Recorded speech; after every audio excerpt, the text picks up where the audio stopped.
വൈകുന്നേരം ആകുമ്പോൾ നല്ലൊരു കടുപ്പത്തൊരു ചായയും അതിലേക്ക് എന്തെങ്കിലും കറുമുറ കഴിക്കാൻ ഇഷ്ടമില്ലാത്തവരുണ്ടോ?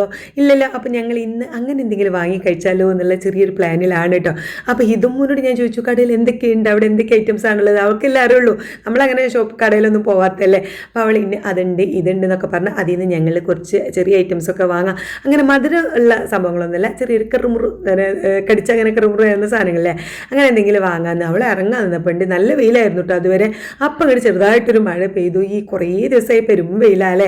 അപ്പോൾ ആ വെയിലിങ്ങനെ അരച്ചിട്ട് മണ്ണൊക്കെ ഇങ്ങനെ വെയിലായി ഇങ്ങനെ നിൽക്കണേൽ പെട്ടെന്ന് മഴ പെയ്യുമ്പോൾ ഒരു മണ്ണിൻ്റെ മണക്ക് ഇങ്ങനെ വരില്ല, ആ മണക്കുള്ള ഒരു മഴയെന്ന് നല്ല ഇതുണ്ടായിരുന്നു കേട്ടോ. അപ്പോൾ അങ്ങനെ കുടയൊക്കെ ചൂടിതാ അവൾ പോയി കൊണ്ടുവന്നിട്ടുണ്ട് സാധനം. നല്ല ഗോതമ്പ് നുറുക്കാണ് കിട്ടിയത് കേട്ടോ, അരിനുറുക്ക് ഉണ്ടായിരുന്നില്ല, ഗോതമ്പ് നുറുക്കും പിന്നെ ഇതാ നമ്മുടെ മസാലക്കടലയും. കുറേ ഒരുപാടൊന്നും വാങ്ങിയിട്ടില്ല, ഒക്കെ കുറേശ്ശെ, കാരണം നമ്മൾ കിട്ടിയാൽ നമ്മളെല്ലാം കഴിക്കും. അപ്പം അങ്ങനെ ഒന്നായിട്ട് കഴിക്കണ്ടല്ലോ എന്ന് കരുതി കുറച്ച് വാങ്ങി. ഞങ്ങൾ അപ്പോൾ അവിടെ ഇരുന്ന് തന്നെ കഴിച്ചു. ഐറൂസിനും മോളൂനുള്ളതൊക്കെ ചെറുതായിട്ട് അങ്ങോട്ട് മാറ്റി വെച്ചിട്ടുണ്ട് കേട്ടോ. അപ്പോൾ ഞാൻ പിന്നെ ഇതുമൂന്ന് ട്യൂഷൻ ഉണ്ട്, ട്യൂഷന് പോകണം. അപ്പോൾ അതിന് മുന്നേ അവളെ കുളിപ്പിക്കുക അങ്ങനെയുള്ള പരിപാടികളൊക്കെയാണ്. അപ്പോൾ അവളെ തലയിൽ എണ്ണ തേക്കുക എന്ന് പറയുന്നത് വലിയൊരു ടാസ്ക്കാണ് മക്കളെ. ഭയങ്കര കട്ടിയുള്ള ഉള്ളുള്ള ഒരു മുടിയാണ് കേട്ടോ. എൻ്റെത് ചെറുപ്പത്തിലൊക്കെ ഇങ്ങനെയായിരുന്നു എന്നൊക്കെ എൻ്റെ അമ്മ പറയാറുണ്ട്. പക്ഷേ ഇപ്പോൾ എന്തായത് മുടി എന്നൊക്കെ ഒരു അവസ്ഥ എനിക്കറിയില്ല കേട്ടോ. എന്നാലും ഞാൻ അവളെ എണ്ണയൊക്കെ ഒന്ന് തേച്ച് കൊടുക്കും, കാരണം അല്ലെങ്കിൽ തലയിൽ അവൾ എല്ലായിടത്തും എണ്ണ ഒന്നും ആവില്ല. അപ്പോൾ അതൊന്ന് തേച്ച് കൊടുത്തു. അവൾ കുളിക്കാൻ വേണ്ടി കയറിയ സമയത്താണ് ഐറൂസൊക്കെ എഴുന്നേറ്റ് വന്നത് കേട്ടോ.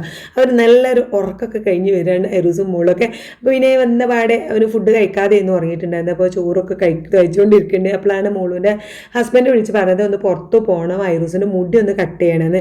കുറേ മോളൂന് മുടി ഐറൂസിൻ്റെ മുടി ഇങ്ങനെ ബാക്കിലേക്ക് ഇങ്ങനെ പിടിച്ച് കെട്ടുന്ന രീതിയിൽ വളർത്താനാണ് കേട്ടോ ഇഷ്ടം. പക്ഷേ കുഞ്ഞു കുട്ടിയല്ലേ, അവന് മുടി ഇങ്ങനെ വളർന്ന് വന്നിട്ട് നമ്മൾ കുളിക്കുമ്പോൾ അല്ലാത്ത ടൈമിലൊക്കെ നമുക്ക് അങ്ങനെ മെയിൻറ്റെയിൻ ചെയ്ത് കൊണ്ടുവരാൻ ഭയങ്കര ബുദ്ധിമുട്ടാണ് ചെറിയ കുട്ടികളാകുമ്പോഴേ. അപ്പോൾ ഈ മുന്നിക്ക് ഇങ്ങനെ തൂങ്ങിയിട്ട് കണ്ണിക്കൊക്കെ തട്ടിയിട്ട് ഭയങ്കര, ഞാൻ അങ്ങനെ പറയും ഇപ്പോൾ വളർത്തേണ്ട കുറച്ചും കൂടി വലുതായിക്കോട്ടെ എന്നൊക്കെ പറഞ്ഞപ്പോൾ ഏതായാലും മുടി വെട്ടാൻ എന്നൊക്കെയുള്ള ഒരു തീരുമാനത്തിൽ എത്തിയിട്ടുണ്ട്. അപ്പോൾ ഐറൂസ് അവൻ്റെ അപ്പച്ചി വരുന്നുണ്ട്. അപ്പോൾ ഞാൻ റെഡി ആക്കി ഒക്കെ സുന്ദരകുട്ടനെ ആക്കിയിട്ടുണ്ട് കേട്ടോ. അപ്പം റെഡി ആയപ്പോൾ അവനൊന്ന് പുറത്ത് പോകണം. അപ്പോൾ എൻ്റെ ഹസ്ബൻഡ് കൊണ്ടുപോയി പുറത്തൊക്കെ കൊണ്ടുപോയി അവന് മുട്ടായും കാര്യങ്ങളൊക്കെ വാങ്ങി കൊടുത്ത് ഇപ്പോൾ തന്നെ അവൻ്റെ അപ്പച്ചി വന്നത് അവിടെ വെയിറ്റ് ചെയ്യുന്നുണ്ട്. അപ്പോൾ അവർ പോവാണ് കേട്ടോ. ഇനിയിപ്പോൾ മുടിയൊക്കെ വെട്ടി സുന്ദരകുട്ടപ്പനായുള്ള ഐറൂസിൻ്റെ വീഡിയോ ആയിട്ട് വരാം. അപ്പോൾ ഇന്നത്തെ കുഞ്ഞു വീഡിയോ ഇതിലുള്ള വീഡിയോ ഇഷ്ടപ്പെടുകയാണെങ്കിൽ ഇത് സപ്പോർട്ട് ചെയ്യണേ.